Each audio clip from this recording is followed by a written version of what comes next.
Hello, it's time for another teacher tip. I'm in my car as usual.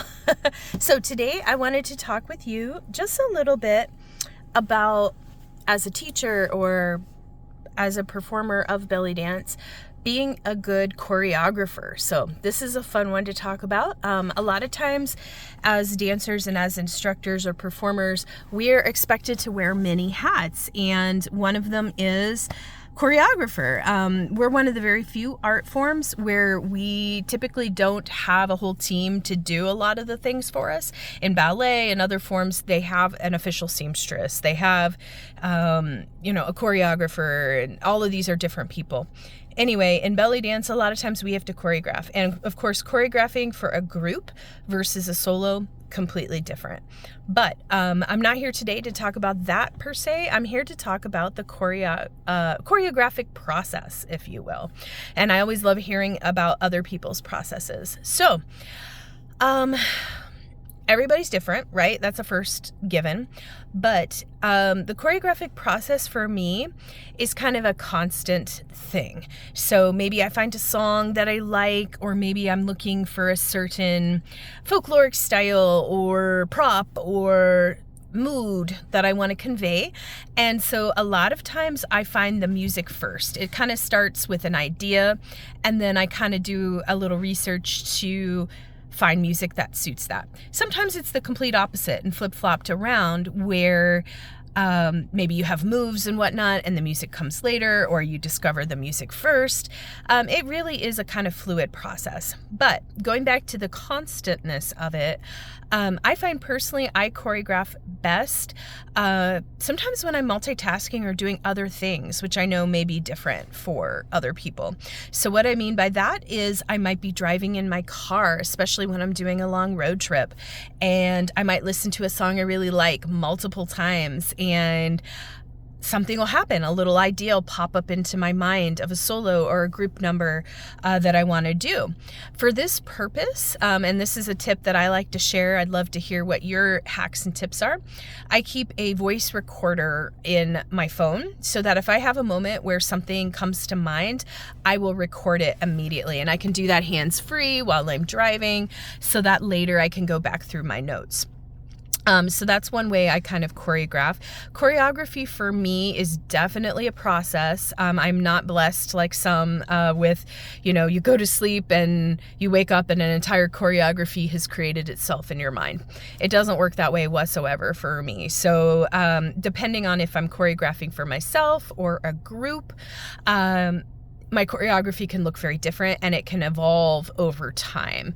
Something people don't realize in choreography is it really is a living, fluid thing that can change over time. It can change with the amount of dancers you have, with the physical abilities of the dancers that you have.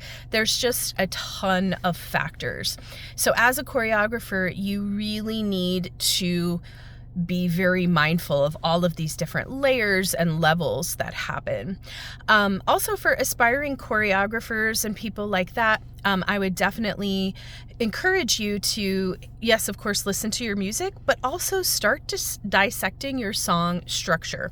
Let's take Arabic pop, for example. I choreograph a lot to Arabic pop, and it's actually, I believe, a lot easier than some other forms of Minot music. So in Arabic pop, a lot of times you have a very set song structure where you might have, verse, chorus, bridge, chorus, something along those lines. Really learn to break down your song into chunks so that you can know kind of, little bits and pieces of the song. You can kind of dissect it.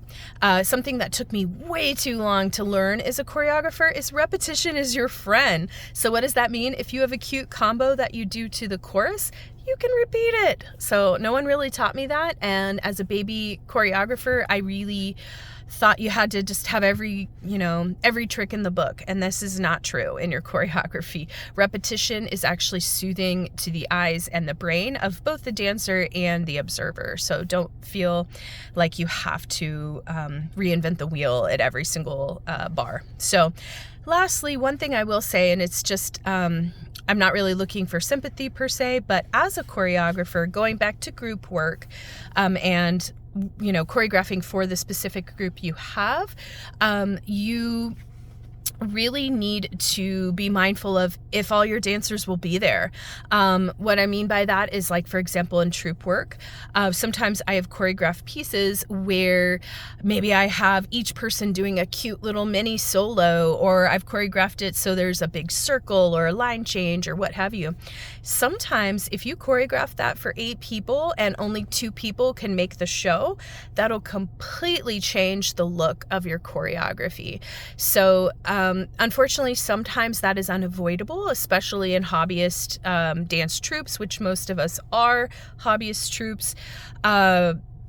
People are gonna, show up and not. Sometimes things happen.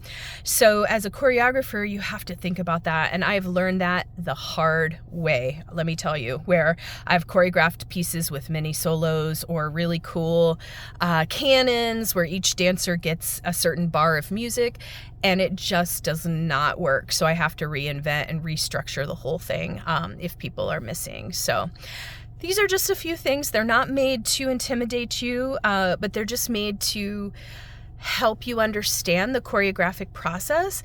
Come with an open mind. Going back to my recording process that I do, I would encourage you to just let the ideas flow, no matter how silly they are or whether you use them or not.